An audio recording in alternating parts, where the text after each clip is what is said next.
best product we can put on television because we feel it's the best product out there for monster truck in the industry.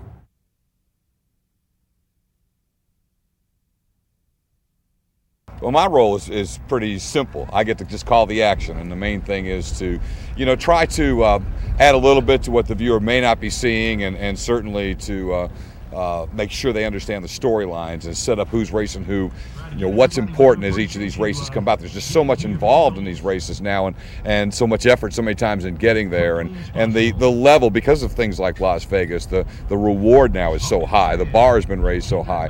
Hi again, everyone. I'm Scott Douglas. Welcome to Speed Channel's coverage of Monster Jam. And when we've got this many great fans going absolutely nuts, I had to get Dennis Anderson out here.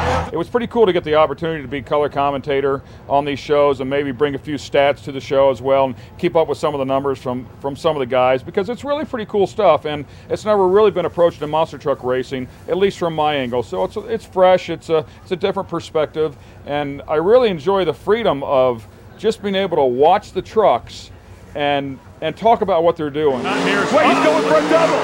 He's doubled in reverse. That's how you raise the bar. And he just destroyed the rear tie rod on that thing. He has no control over the rear steer of that truck anymore, but he's still on the throttle. You can see it actually dragging behind the rear differential. In the Speed Monster Jam television show, I would consider, I'd be basically executive producer. I hire the talent, put the show together in the office with the staff.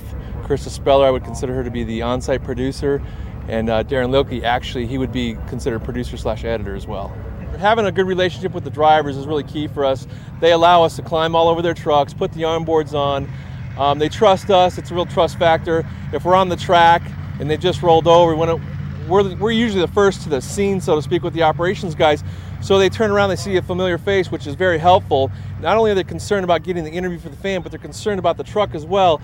So by having that familiar face at every single show, it helps us and allows us to get access that a lot of other crews don't normally get. On board for the #1 qualifying run, the Jones Cam. Let's ride down the chicane and through Thunder Alley with Jimmy Creighton.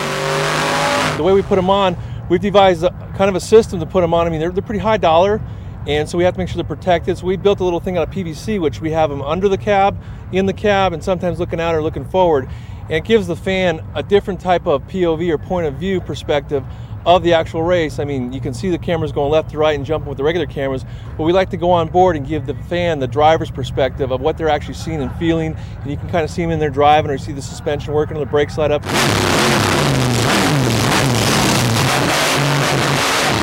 There's only 20 people in the world who get to see that vantage point from a truck, so we're hoping to bring that view that they get in their truck out of their helmet to everybody who's watching the show. It's just a great way to take what we've learned by watching, NASCAR and some of the other shows and bring that type of specialty camera into Monster Jam. Dennis won? Yeah, Okay. What kind of chime did I turn? 1997, What did Pablo turn? 2181. So I got lane again.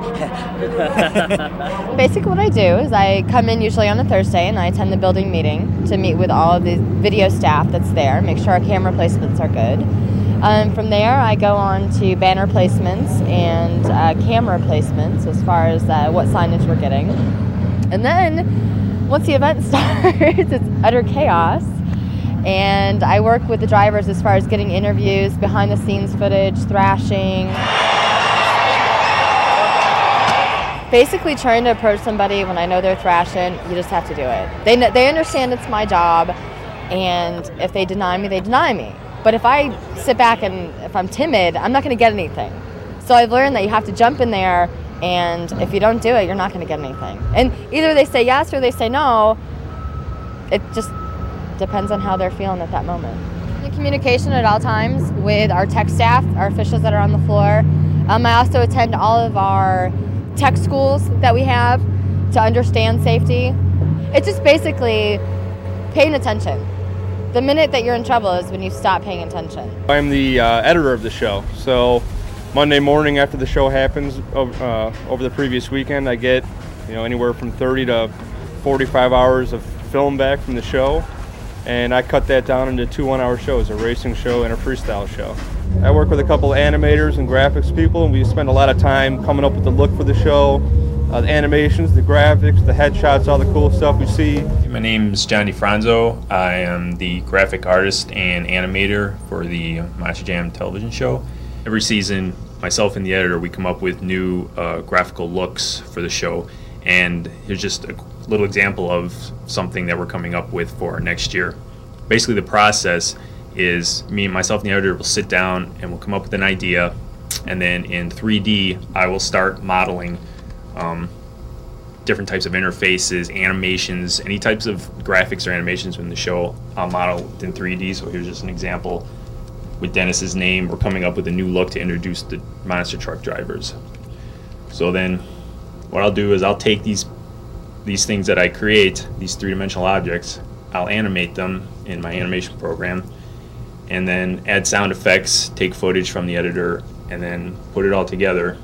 And here's just an example of one of the things that is the final product. We spend a lot of time on that, and just trying to give the show, make it stick out, wherever it's airing, that much more than anything else on that channel. As far as my job goes, being informed of the sport and how things work, I think it's very important. It's immensely important. Just like I said, knowing what people might not know, new people might not know. So what we want to explain a little more, so people don't get lost when they're watching the show. People get a lot of good responses from it. So people, hopefully, all the hard work we're putting in is paying off. Probably one of the scariest things for me personally when I was on the floor was Tom Mentz's Indianapolis rollover, where he was racing Gary Porter in Gravedigger, came around the corner, knew he was losing, flat-footed it, hit the cars wrong, and barrel rolled it about 3 or 4 times. And that was pretty scary, but Tom was all right, and we had some great footage out of it. Unfortunately, we didn't have the onboard on that day. On his truck, we picked somebody else. As far as the most violent crash, I still don't think I've ever seen one quite as crazy as, and there's actually about 3 of them, but we call them in the industry the lawn dart incidents. Neil Elliott had one, Eldon Depew and Guy Wood have had them. They just get up so high and they take that straight nosedive down, and probably those look as spectacular for just crashes as any. Tom Mentz rolled over, and we went out there, and I could tell by the tech staff, their voices, something wasn't right, the way they were talking on the radio. And I had an RF crew that was out there, and I had my crew that was going out there. And you're just kind of waiting. It's like the waiting, going, okay, is he getting out? What's he doing? What's going on? And I think that was one of my scariest moments. Finals of racing, Blacksmith and Gravedigger.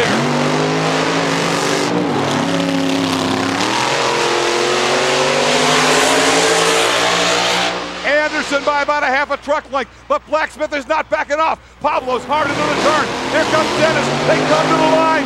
Dennis Anderson has won the Monster Jam World Finals Racing Championship. Well, there's no question to me the most emotional moment in the history of the sport came in the 2004 World Finals when Dennis Anderson finally won this thing. 23 years of trying, basically, not necessarily in this particular event, but since this format was created. He always wanted to win that race, never did it, never had any success here. Frankly, it had been awful here. I think Dennis Anderson last year actually brought a tear to my eye when he got so emotional about winning the Racing World Championship. I'm going to tell y'all right now, I'm trying to laugh and keep from crying. I've been out here a long time. Wanted this win bad. Said this was my year. Pulled off some good races tonight, man. I didn't do it by myself. I'd like to thank my crew back there, my engine builder, Richard Midgets is here with me, and my crew guys keeping my mess good, nice and tight for me. I appreciate them all year long, and I appreciate you guys too, man. 22 years, I've never won this World Finals, but it feels really good right now, Buddy Rowe. I had that feeling. My kids are here, and we done it. To know Dennis as long as I have, and for him to be in the sport as long as he has, for him to be that emotional, I mean, it chokes you up. I mean, he was really proud, and to have his kids out there, and yeah, I think that was one of my most emotional moments that I've had. Use an example with Tom Mentz. Throughout his season, I know he does a lot of work with kids, whether it's Make-A-Wish Foundation or visiting kids. In hospital. A lot of the drivers do, but a couple of times when Tom Mentz won some races, he holds up the trophy at the end when we interview him. He always dedicates the races to certain kids in certain cities that he visited. Want to dedicate that to James, the little kid that came every year. He won't be able to come no more. Well, he's in our hearts and out to his family, especially his dad. So I think that's really cool. It's cool. It's good for the family. I think it makes everybody feel really good. First of all, I'll agree with probably most of the fans out there. I got the greatest job in the world. It's awesome to be able to do this and call the races in a sport I love so much, and it's so spectacular, and where, you know, the fans just continue to get the best more and more every year. I mean, we don't plateau. Everything keeps going up, and so it's an amazing thing to be a part of. I have never gone to a show and had a bad time. I've had issues where I was like, this isn't going right, but once everybody collects together again, you always have that one person that can be like, hey, it's okay, you know, and it brings it all back. They always have something for the drivers to do, but they always allow for them to take a couple of moments, go over, spend some time with some kids that just really view these people as absolute heroes, and they spend a lot of time with the little guys, and that's really cool. You know, I mean, it touches anybody's heart, no doubt. I've got you know, a little 4-month-old boy now, and can't wait for him to you know, grow into the earplug so I can take him to a show. I think it would be cool.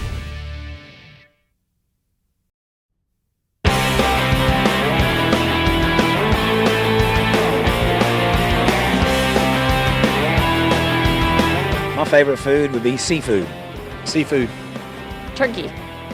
Mac and cheese. Spaghetti. Sushi. Sweet corn. Mud racing. Football. Women's gymnastics. My favorite movie of all times, I would say Mad Max. Cool Hand Luke. The Rock. Smokey and the Bandit. Top Gun. Indiana Jones. Well, I don't have vacation much, but anywhere it's sunny. That's kind of a tough one. I'd probably say Florida. Florida. Florida. I'd say the best place I've ever been in my life would be Key West down in Florida with a boat. I've never been on vacation. I'd say my bedroom.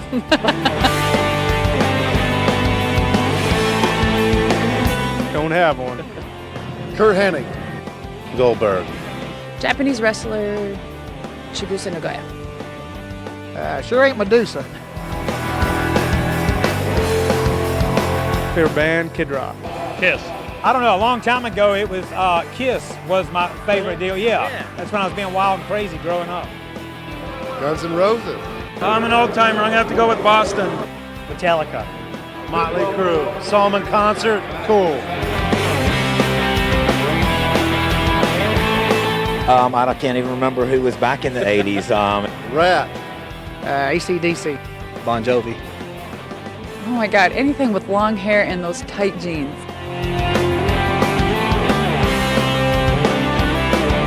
Oh man, the steel wheels all the way. Steel Center. Steel wheels. The spinner rims are where it's going to, and I hope we get there before they're over.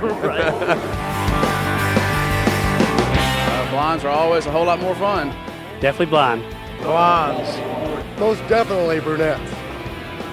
Well, I better say brunette because I'm married to one. I'll just take the one that I got. She's blonde. Redheads. Well, I'll tell you the truth, they're all good. Hell, who knows?